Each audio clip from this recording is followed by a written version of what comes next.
So welcome everyone to New York Sea Grant's Aquaculture Industry Resource Webinars. Today, this is going to be about the USDA Farm Service Agency's ELAP and NAP disaster relief programs for aquaculture industry. So before we begin, I just want to share some info about our webinar procedures and some Zoom features. The webinar is being recorded. For those less familiar with Zoom, at the bottom is a diagram pointing to some of the various icons for you to use. It might look slightly different depending on the version of Zoom you're using. Microphone and video settings are usually at the bottom left corner. Please try to stay muted throughout the webinar unless you are speaking. You're welcome to keep videos on or off. If you are asking questions, please turn them on. And then questions can be posted directly into the chat box throughout the webinar, so you don't need to remember them until the end. If you want to ask your question, please select the react icon. It should open up a box. Then you can select raise your hand. I'll try to call on everyone. There will be that question and answer period at the end. If you have a specific question to clarify something that the speaker has said, please put it in the chat. I'll try to have them address it before they get too far along. But general discussion questions will hold to the end. So the goal of these webinars is to provide relevant information to the industry in a way that's convenient or somewhat convenient. Ideally, I'd love to have in-person meetings with guest speakers, but logistically that doesn't always work. But doing them online and recording them, it offers some greater flexibility for industry members. Traditionally, these are usually specific to New York industry members, but because this topic is applicable to aquaculture farmers across the country and particularly the East Coast, it was opened up to everyone. They do get posted on the New York Sea Grant website. There's a QR code that you can scan it, but the actual link is there shown as well. There will be a short survey at the end where you can request topics of interest for future webinars.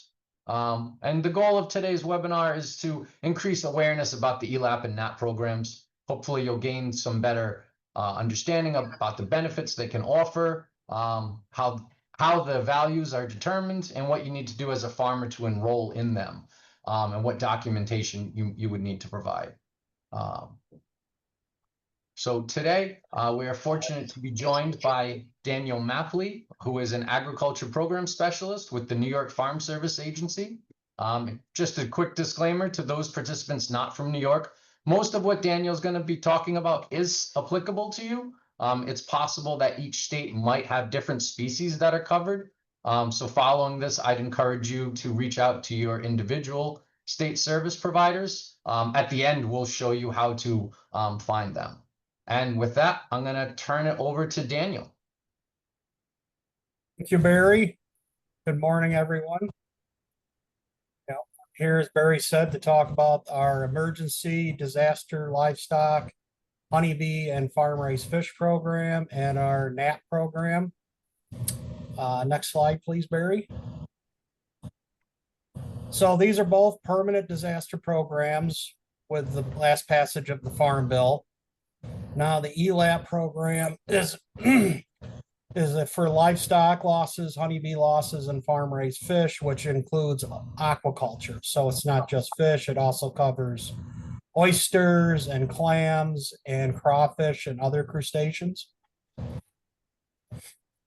And it helps help producers to recover from losses due to adverse weather events and natural disasters. NAP is a permanent program which producers have to sign up for before the coverage period starts for the year, and it's designed to reduce financial losses that also occur due to natural disasters and adverse weather events. Next slide, please, Barry. The differences between the two programs is ELAP covers physical losses to an eligible disaster event in excess of normal mortality losses. Covers purchased or harvested feed losses due to an eligible disaster event, but does not require a service fee or premium fee to be eligible for payments. And the coverage period begins January 1st of the calendar year and ends on December 31st. NAP also covers physical losses due to an eligible disaster event in excess of normal mortality losses. It does require a service fee or the submission of a socially disadvantaged limited resource beginning farmer, veteran, farmer form, which we refer to as a CCC 860, to be eligible for coverage. And at the time of sign up for coverage, the producer must select the coverage level at the time of filing. And we have 4 levels for this program. Is the basic coverage is 50-55, which means that producer must lose at least 50% of their value to generate a payment, and that's paid at 55% of the established price. 50-100 coverage means the producer has what we call buy-up coverage. It must still lose at least 50% of the value, but would be paid at 100% of the established price. And then it goes up in 5% increments to the maximum level of 65-100. One note with the buy-up levels, there are premium fees charged for having coverage at a buy-up level. It's based on the value selected by the producer, which we'll get into a little later. And the maximum premium fee for a year is $15,750, which is usually due by February 15th in the year following the end of coverage. And NAP has a different coverage period that starts on October 1st and ends on September 30th the following year. Next slide, Barry, please. So eligible producers of the program are producer of any farm-raised fish species that is propagated and reared in a controlled environment with good farming and management practices, which are being maintained for commercial use as part of the producer's farming operation. The producer must have control of the water bed and the ground under the specific type of water, not just control the column of water. And they must provide purchase or produce feed to the farm-raised fish. For a NAP producer to be eligible, the producer must own or lease private property with readily identifiable boundaries. Also have control of the waterbed and the ground under the specific type of water. Again, not just control the column of water. They must also be a commercial operator on private property. So eligible producers must have an average adjusted gross income less than $900,000. And for producers that apply for either of these programs, there's a form to be complete when they contact their county office. Next slide, please, Barry. So eligible farm-raised fish species, they're placed in an aquaculture facility by the producer and must not be growing naturally in the facility. Any aquatic species that are propagated and reared in a controlled environment to be harvested for sale as part of the commercial farming operation. And again, that facility can be many different things. It could be cages floating in the ocean or a bay where oyster farmers have their oysters contained. Or it could be man-made ponds, or it could be indoor facilities. So the term facility is a very loose definition.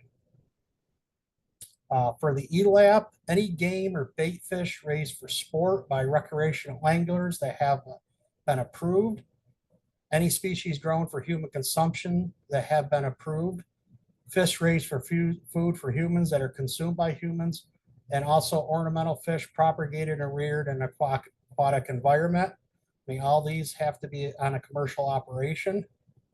And for NAP, any species grown for human consumption that have been approved for coverage, and also fish raised as feed for fish that are consumed by humans. And NAP doesn't cover fish that are raised to be sold as game fish or bait fish, just fish species that are grown for food. Some examples of common types of eligible farm-raised fish and notification: amphibians and reptiles are not eligible. So under the ELAP program, largemouth bass, smallmouth bass, black tapalia, bluegill, walleye, trout, minnows, bait fish, also crayfish raised for bait, other aquaculture species, clams and oysters. And for the NAP, again, most of the species are the same as long as they're being raised for food for human consumption, or are species being raised to feed the fish that are being raised for human consumption. And if there's species out there that people are interested in, they can submit a request to their county offices, and then we would check on the eligibility of those other species. And just to note that all species, we require price and natural mortality data, because both programs require a natural mortality rate to be established and approved by our national office, as well as the prices that are set. Next slide, Barry. So how the price, the unit of measure, and the natural mortality rates are established is there's a state committee that's appointed by the administration, and that state committee reviews price data from reliable and verifiable sources from previous years to establish an average market price for the calendar year programs. And those sources could come from aquaculture or shellfish associations, regional aquaculture centers, state agricultural commissioner offices, other reliable sources such as universities, AMS Market News and Buyers, Fish and Wildlife Services, National Oceanic and Atmospheric Administration, National Agricultural Statistics Service, NASS is the acronym for that agency, the National Institute of Food and Agriculture, local universities, and data gathered by other state committees.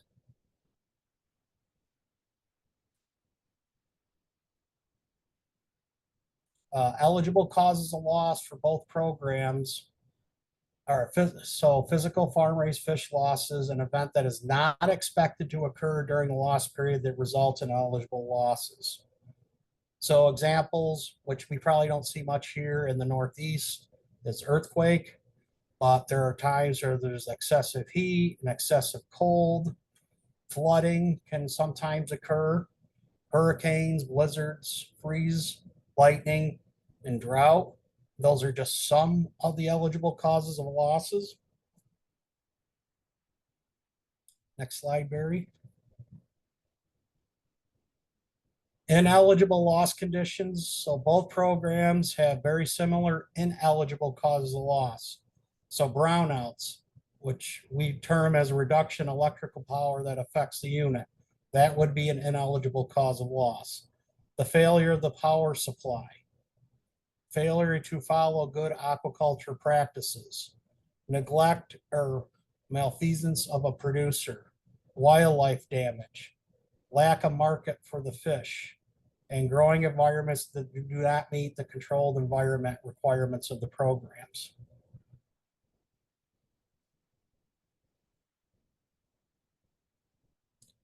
So the Farm Service AG definition for a controlled environment means an environment in which everything can practically be controlled by the producer with structures, facilities, and growing media, including but not limited to water and nutrients, and was in fact controlled by the participant at the time of the adverse weather or eligible loss condition. And the eligible species are controlled, maintained, and harvested according to normal practices for the respective species. And the producer must provide evidence as such to the county committee satisfaction. Evidence must prove the aquatic environment is properly maintained and that potential hazards are being removed.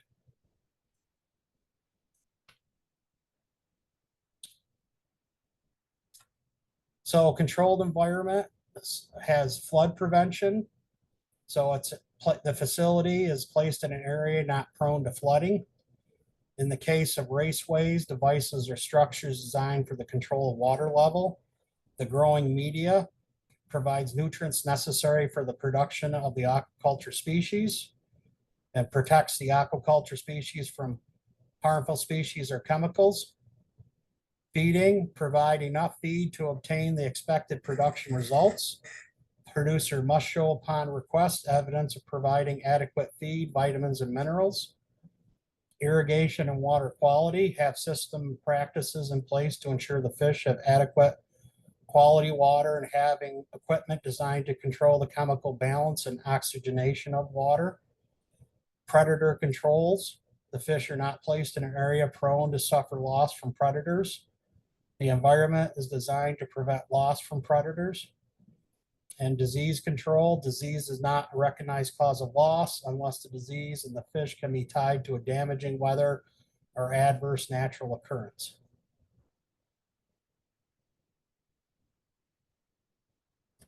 So the ELAP program also covers feed losses. So you producers may be out purchasing feed and storing it in a garage or a shed or a barn, warehouse. And if that feed is lost due to damage from an adverse weather event, natural disaster, that can be covered under the ELAP program as well. It must be physically located in a county where the eligible loss condition occurred on the beginning date of the loss condition. So I said some examples here: earthquake, flood, hurricane, tornado, wildfire. Go ahead, Barry. So what documentation is required for the producer to be eligible to participate in these programs? So under the ELAP program, we have a form that's called an FSA 578 acreage report. And you're not really reporting acres for any of these aquaculture species. It's just the title of the report. What you're reporting is location of the species, of the fish species.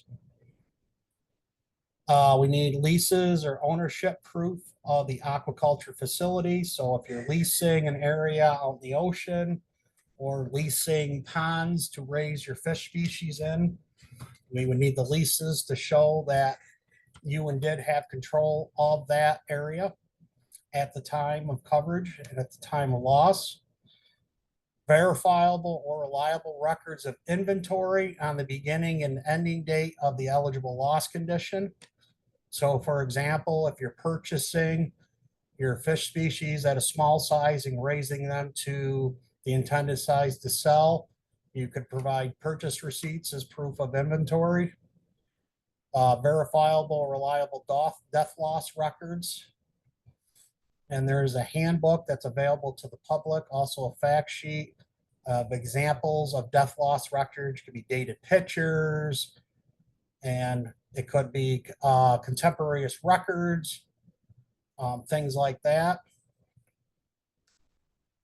Documentation to support control of the aquaculture facility, documentation to support ownership of the fish, and documentation to support eligible controlled environment and best management practices were being followed. And for feed losses, verifiable, reliable documentation of purchased and or harvested feed. For the NAP program, that also requires a FSA 578 report that is due by September 30th in the previous year. So for example, in 2026, your 578 reports would be due by September 30th of 25. And these really are the same types of documentation for both programs. Again, proof of ownership or lease of the aquaculture facility. Again, verifiable, reliable produce of eligible loss condition. Again, the verifiable, reliable records of inventory on the beginning and ending date of the eligible loss condition. Verifiable, reliable death loss records. Documentation to support control of aquaculture facility. Documentation to support ownership of fish, and documentation to support eligible controlled environment. Best management practices were being followed.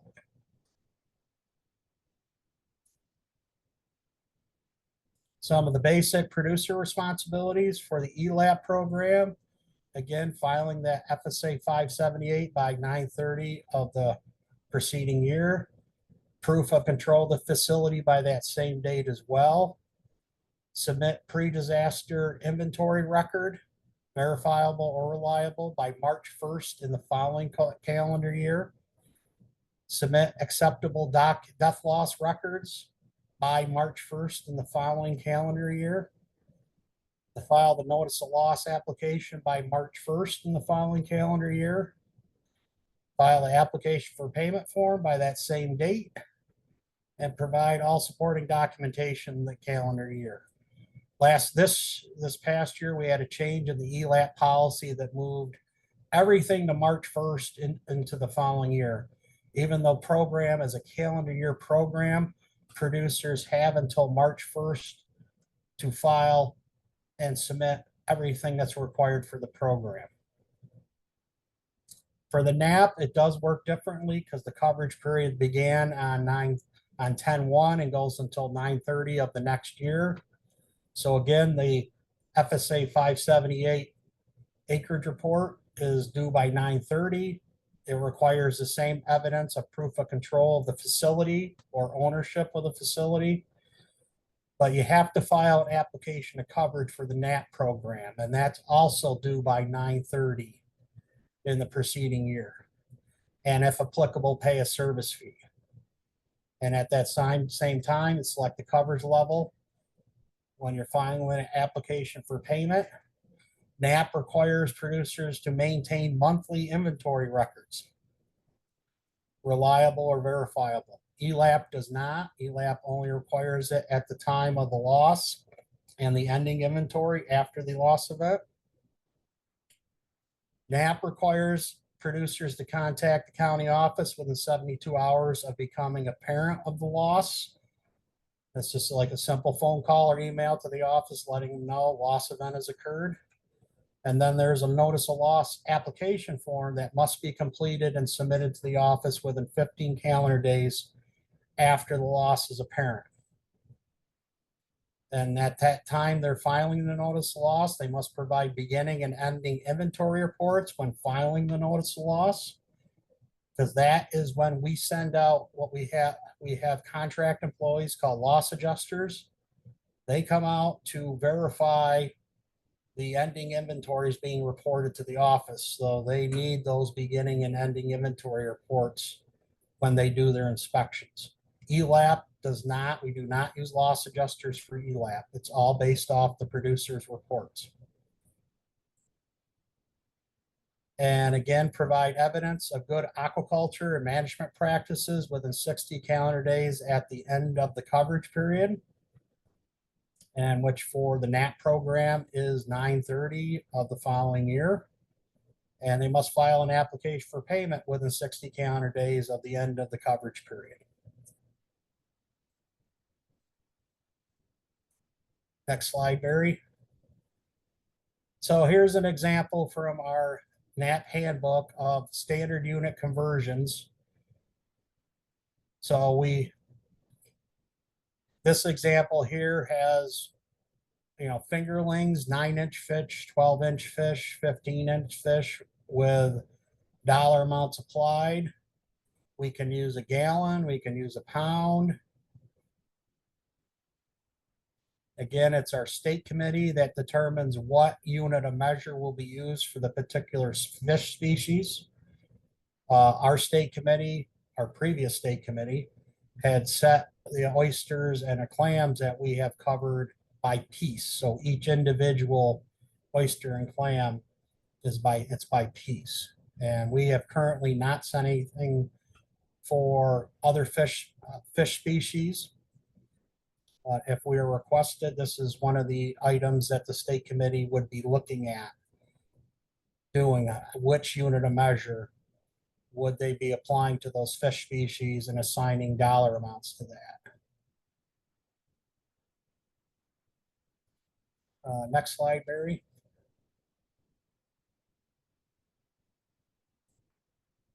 So this is a simple payment calculation for ELAP of physical fish loss. So in this one, the state committee example set it at pounds.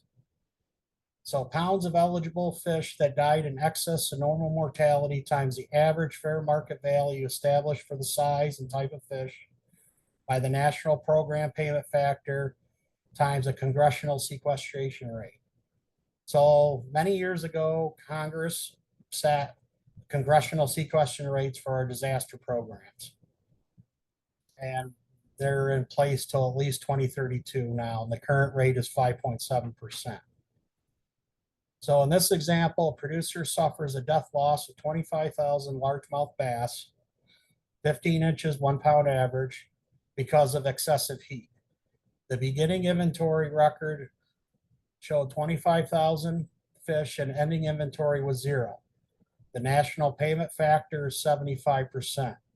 The value established for this size of largemouth bass is $10 per pound, and the established normal mortality rate is 17%. So first we look at, there was 25,000 fish, so we have to multiply that by the established normal mortality rate.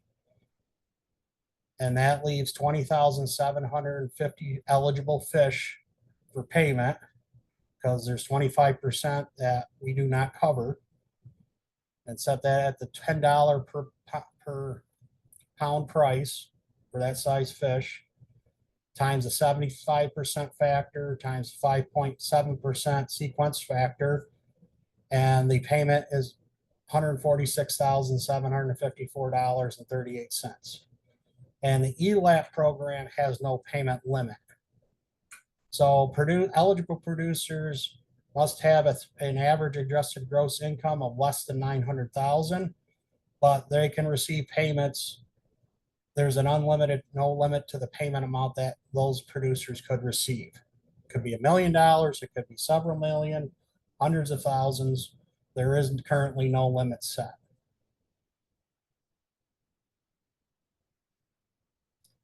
However, NAP is a little different.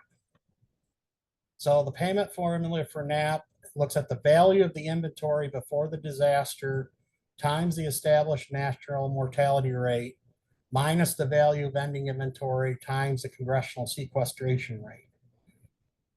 So again, the NAP program has payment limits. So for basic coverage, which is 50% value loss and 55% of the established price, the payment limit is 125,000.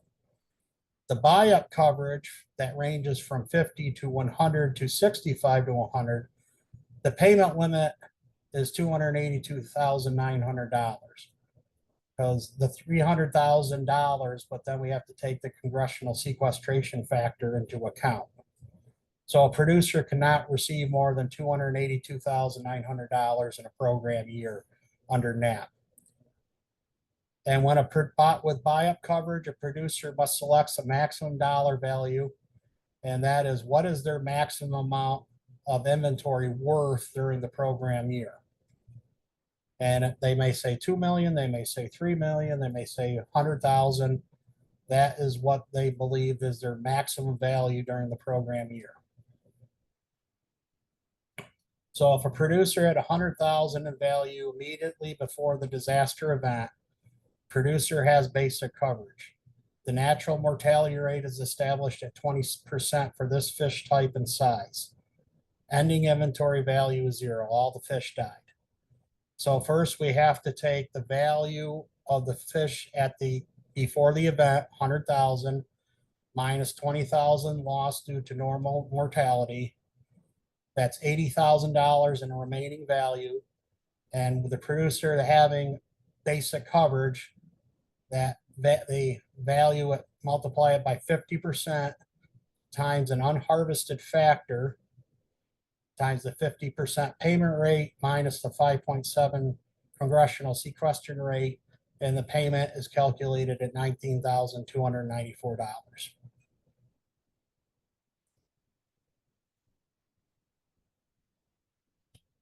So for feed loss under ELAP, there are 2 types. So purchase feed, or if they're farmers that out harvest feed to feed to their fish, that is also eligible. So we're showing here an example of a purchase feed. An eligible producer purchased 1,000 pounds of feed at a cost of $2,000. A tornado hit the storage structure where the purchase feed was stored. All was destroyed. The producer files a notice of loss with the office and provides purchase receipts which verify type of feed costs.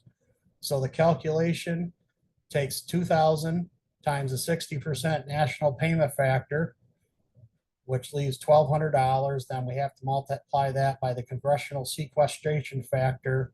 So the producer would receive $1,131.60 in payment. Next slide, Barry.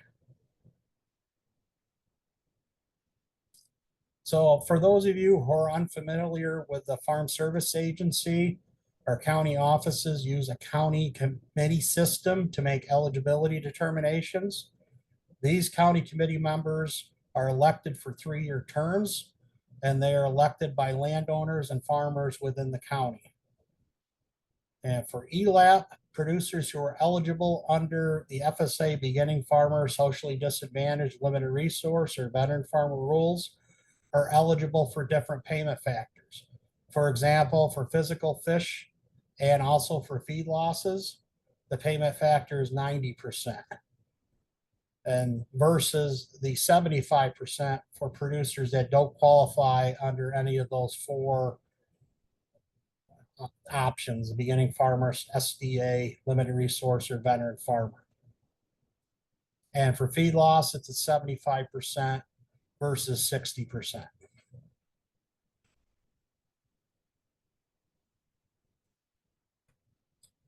And if you're seeking more information, you can reach out to your local FSA county offices to inquire.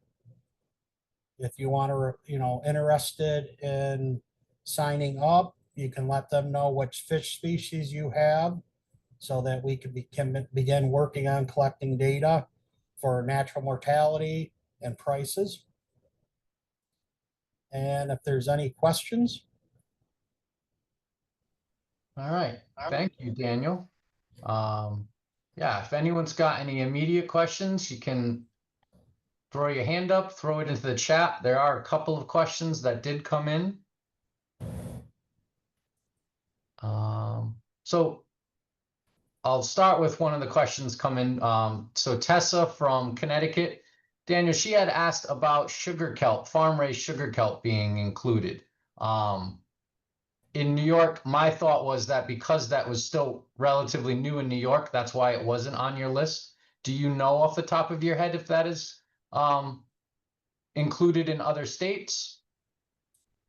I know Maine was recently approved for kelp for the NAP program. We were, like you said, Barry, we were aware that there's a very few producers just starting in that business. And we were looking to collect data for them before we had submitted it for eligibility for the NAP program. Okay. Another question was from Joe Cannon. Are the NAP monthly inventory, are they required to be turned in, or do those just need to be maintained by the producers? They're required to be maintained and submitted upon requests by the county committee or higher levels. So if the county committee example, a producer filed a claim, county committee is authorized to request all the monthly records for that program year to be submitted. Or a state committee could, or even the national office could request to view those monthly inventory records. Currently under policy, the ones for the NAP program, ELAP, both require the beginning inventory before the event, and the ending inventory are the ones that absolutely must be submitted at the time of filing the notice of loss. Okay. But the monthly could be requested to be submitted as well. And Ralph, go ahead. Oh, you're on mute, Ralph.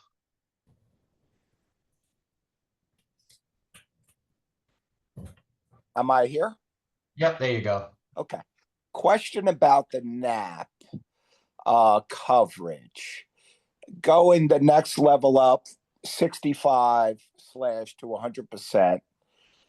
How do I calculate the required premium to go up one level of coverage? There is a software estimate in our software that you can work with a county office on. So you can contact that office and they can plug the numbers into that software, and it would give you an estimate of the premium at the 4 different buy-up levels. So if you said at my highest point during the program year, I have $200,000 in value. Yes. And they can plug that number in and the software would generate an estimated premium based on that value that you gave the office. And Got would it. also look at, for producers who qualify under the socially disadvantaged beginning farmer, Yep. veteran farmer, limited resource, that premium is cut in half as well. Very good. Yes, those are the answers to my questions. I could lower my hand. I do have one more question, but someone else's turn since I already asked one. That's fine. Yeah, we can circle back to you, Ralph. Okay, so I'm gonna lower my hand. All right.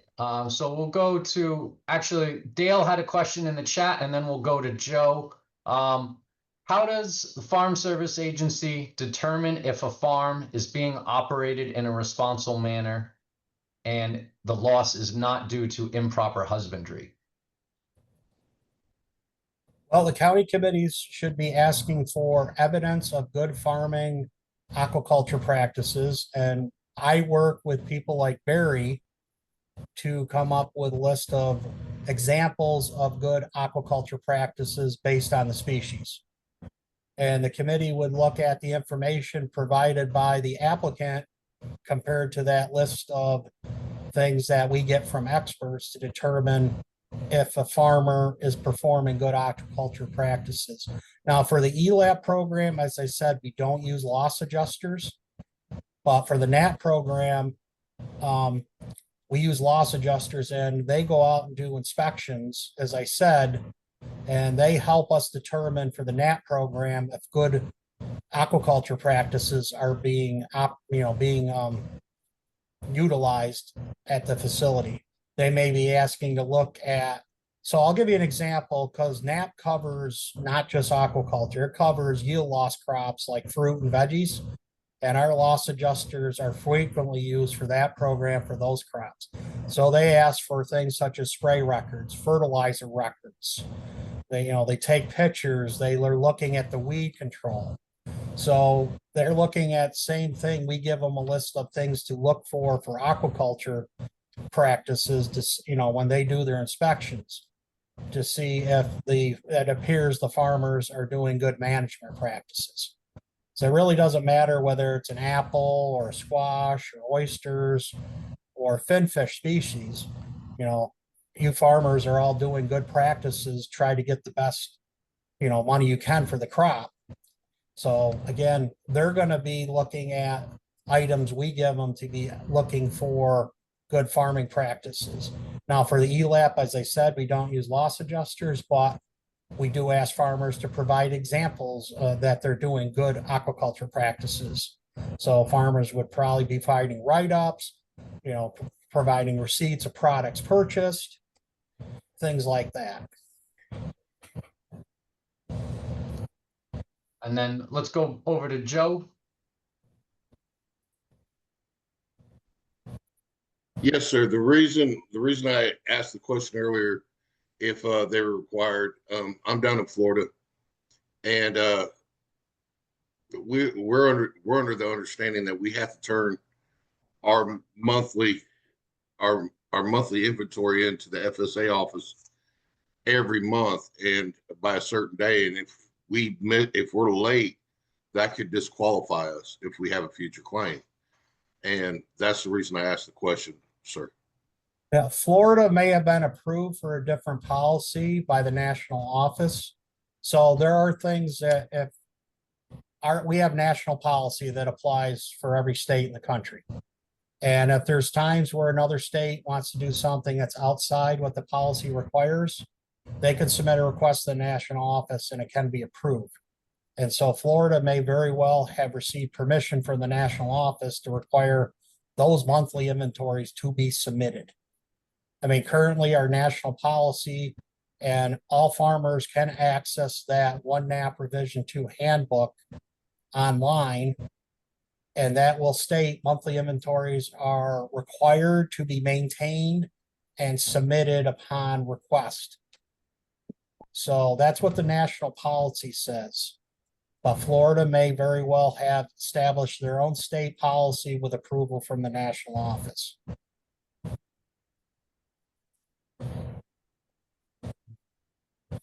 All right, Ralph, go ahead. Okay, can you hear me? Yep. Okay. The question was the procedure, the ELAP procedure, starting, after the loss is submitted to the FSA. Can you walk me through the steps until the final decision is either approved or denied? Sure. So ELAP works a little differently in NAP because they have a much wider range to file notices of loss. Where NAP is 15 days from the time of the event, producers can wait to file until March 1st the following year, or they can file the next day. It's really up to the producer. Yes. So you contact the office and you can report over the phone or by email a ELAP notice of loss. You do not have to make an appearance in the office. You can report it by phone or email or fax. And so they're gonna ask you questions like, what was the eligible disaster? What was the disaster event? Yep. Where were the farm raised fish being maintained at the time of the event? Yep. Where are they now? And they're going to ask you to submit your inventory records. Your beginning inventory as close to the disaster event as possible, and your ending inventory after. Yes. You have proof of the disaster event. Now, most of the ones I have dealt with involve oysters, and most of the time it's when we have abnormal cold temperatures and blizzards or winter storms that carry the cages away. Yes. So the evidence is the lack of the cages have disappeared, or you find the cages and they're just, all banged up and destroyed. Yes. So, and producers, usually submit some pictures of those if they can find the cages. So you might have an event where, okay, you got a lot of dead fish, unfortunately, floating in the pond. There's several options for proof of death. It could be pictures. It could be maybe there is a Department of Environmental Conservation person there and is doing an inspection and witnesses the dead fish. They could provide a statement. Third-party statements are allowed. And ELAP also says if the producer doesn't have any evidence, but you have other producers that have submitted evidence for the same event, they can look at those other producers' information and accept the self-certification from somebody who doesn't have evidence. Got it. So ELAP is a lot more, I would say, policy light than NAP is. So the next step is once you give those inventory records is the office is going to plug them in a system. Because we should have the natural mortality rates all established, and we should also have prices approved. And then you would file what's called an application for payment on another form, and you've submitted all your supporting documentation. So your good aquaculture practices, evidence of, providing feed and other things that may go into the management. And once that is submitted in its entirety, so a application is not considered filed until we have everything we need. That's supporting documentation as well as complete applications signed and submitted. And once they're submitted, they would go to county committee for review and determination of eligibility of benefits payment. So, normally it could be, and you could file multiple loss events in a year for both programs. So your ELAP, again, it could be very quick with farm raised fish. I mean, it could be in the matter of less than 60 days. It depends on how quickly the producers get the information to the office The office completes it and establishes a county committee meeting. Since county committees are elected officials that usually are farmers, sometimes trying to get a meeting set is not the easiest. They try to set them every month or every 2 months. But once you submit a complete application to the office with all supporting documentation, the county committee has 30 days to act on that application. I see. So they do have a time limit. They're required to act on an application. Okay. Now, our offices are more knowledgeable because they usually work with honeybee producers. Mm-hmm. And honeybees is a completely different thing than farm raised fish. But we do have one county, that Suffolk County, which has handled a lot of oyster claims. So they're very knowledgeable with working with oysters. So if there's farm raised fish in other counties, it's going to be more training for them. But it's with ELAP, it's a simpler process than with NAP.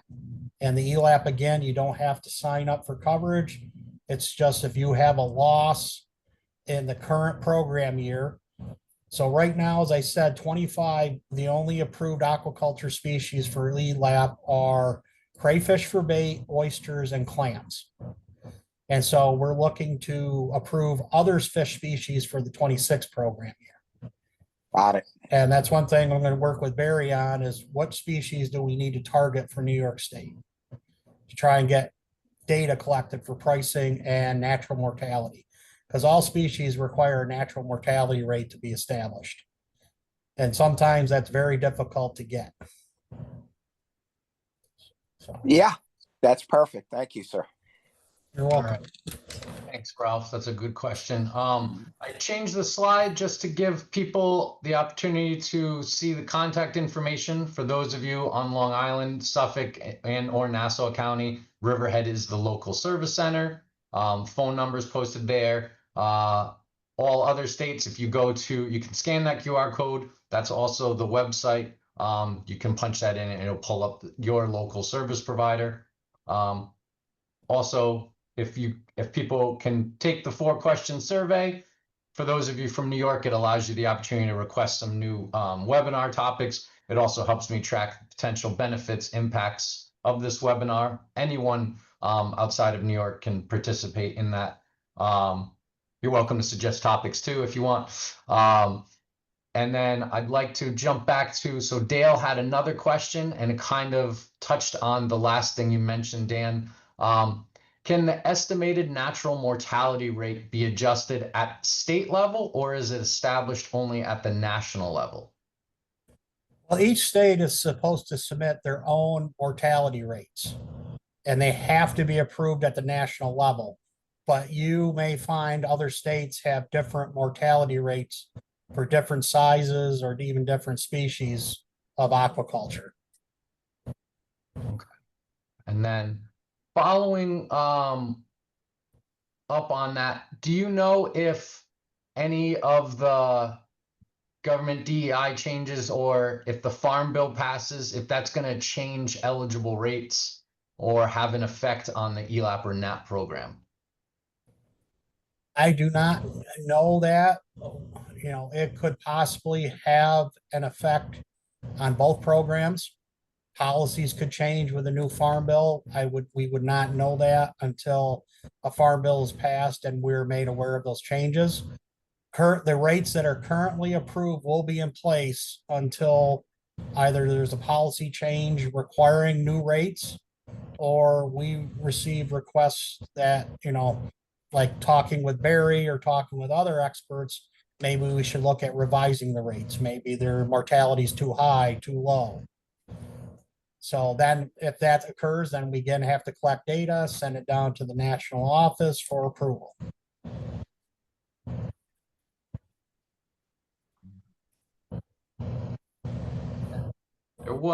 Does anyone else have another question? I know Joe had a question regarding animal, so talking about feed losses.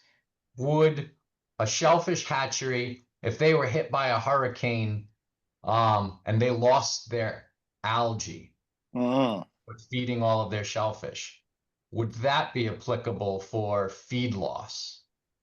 So they are growing and harvesting algae to feed to their farm raised fish as a commercial operation. Yeah, to feed to the shellfish. You know, technically it falls under as a harvested feed. I would have to double check that because I never had that question, but it sounds like if you're growing the algae to feed to your farm raised fish as a commercial operation, then the value of that algae should be eligible for the program. Okay, good to know. Thank you so much for that.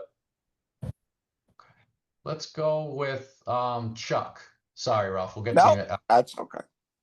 Yeah, good morning. This is Chuck Wilson. I'm with Navy Cove Oysters out of Alabama. Very informative talk. Thank you very much for putting this together, New York Sea Grant. And I used to run the Louisiana Sea Grant program, so full steam ahead on getting through NOAA's budget threats, but that's another story. I had a quick question about the natural mortality assumption. We had the experience of going through an ELAP claim down here last year with a sudden drop in mortality, in salinity due to heavy rainfall up north.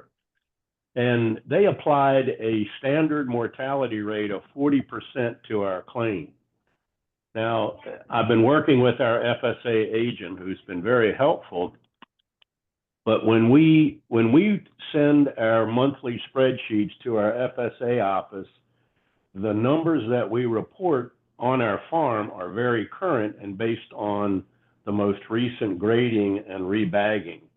And from what I understand, the natural mortality rate that's assigned to oyster farmers in this area is based on mortality from 2 millimeter seed. And we were reporting what we had on the farm that were already market size that we had just recently counted. What would be the best way to challenge the mortality rate that's used? Or an alternative would be when we report inventory, we report inventory at the time of stocking and not the most recent restocking from grading. Sorry, that's a long question, but just trying to better understand this. Thank you. Okay, Chuck. So that is a very difficult question. I will say this, under both the ELAP and the NAP programs, there is an exception if producers track their own mortality by group size category. So if a producer provides reliable records of, say, you said oysters. So for New York, we have 6 categories of oyster sizes, from from less than 5 millimeter up to the 76.1 millimeter. So if a producer is tracking their mortality losses for each of those categories, then the natural mortality factor does not need to be applied when calculating a payment, because producer provides reliable records to support mortality losses. They're already tracking it. Both programs have an exception to procedure. So the natural mortality is really being used for producers who aren't tracking natural mortality losses. So again, like the natural mortality losses that were established and approved by National for New York, I worked with Barry on, as well as Greg Rivera, who retired from the Suffolk County Cornell Cooperative Extension, to come to make recommendations for mortality rates. So, and I know, and I've argued with National Office many times that oyster producers are not pulling their cages up every month to go through and count oyster sizes and how many are in each size group. It's just not practical to expect that, but that's what was approved in the last farm bill, so we can't get around it. The only thing I can say is the exception in the procedure is if producers have records tracking their own their mortality losses and provide them to the office, then the natural mortality rates are not applicable. But again, it's going to be a determination by the county committee as how, if those records tracking mortality are acceptable. Excellent. And as far as challenging, you can submit I mean, if you collect data from experts, because that's the only national office wants data from experts. And that's why I work with Barry. I used to work with Greg and try to find other experts to provide me with estimates or studies of mortality to submit when we submit our mortality rate recommendations.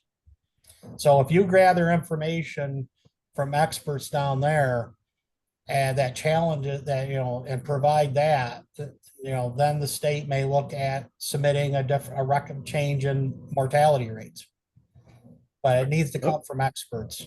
And if there's studies being done, that's the best information you could provide. That's very helpful. Right. Can we get your states too? Can we get your contact information? Because I may ask our FSA office here to call you to better understand that, because I don't think they were aware of that exception. At least they didn't indicate that, but that's excellent information. Thank you. And they should be working with their state office specialists regarding mortality rates. Yeah, they are. And then, then they could contact me. Got it. Thank you. Well, thank you very much. So we have less than 2 minutes. I want to be mindful of Dan's time. There was one question from Mark Casey. Maybe this is a relatively easy question. You talked about oyster cages being lost in an event. Is there a program that helps with equipment replacement? No. Fortunately, not for farm-raised fish for aquaculture and ELAP. There is not. Okay. All right. Ralph, do you have a quick question? Yes. So if a farmer goes directly from the farm to retail, selling an oyster to a customer, cutting out the middleman, the wholesaler, all that, and you could get more money per piece, can that affect the sequestration rate?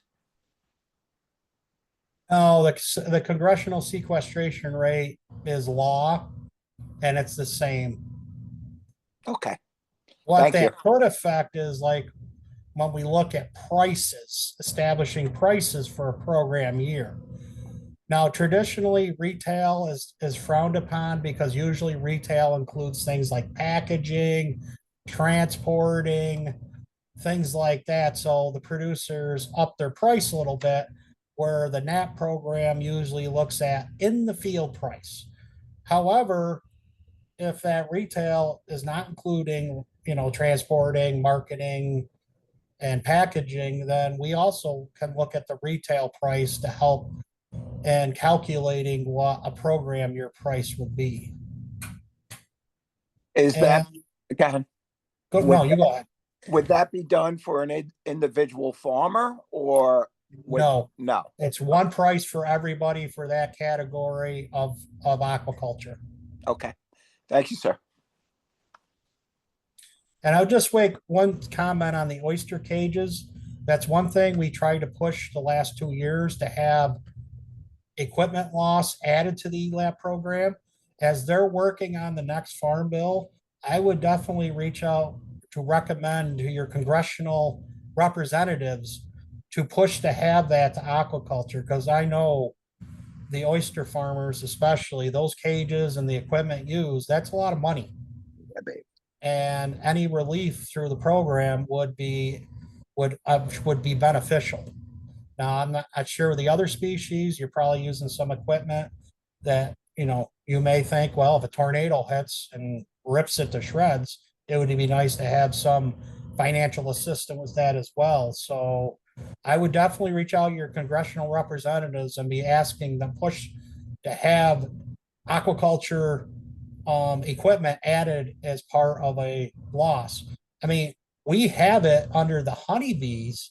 If their hive container is damaged due to an adverse weather or natural disaster event, they could get financial assistance to replace those destroyed hive containers.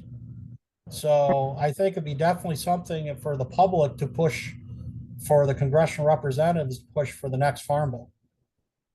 Dig it. Thank you very much, Dan. Thank you all for participating, asking your questions. I hope you all got something out of this. And yeah, hope everyone enjoys the rest of their day. Thank you, everyone. Nice job. Thank you, gentlemen. Thanks. Barry, thank you so much for inviting us down south. It was an amazing meeting. Good. I'm glad. I'm glad it was helpful for broader audiences. Good luck, everyone. Bye now. Have a good day.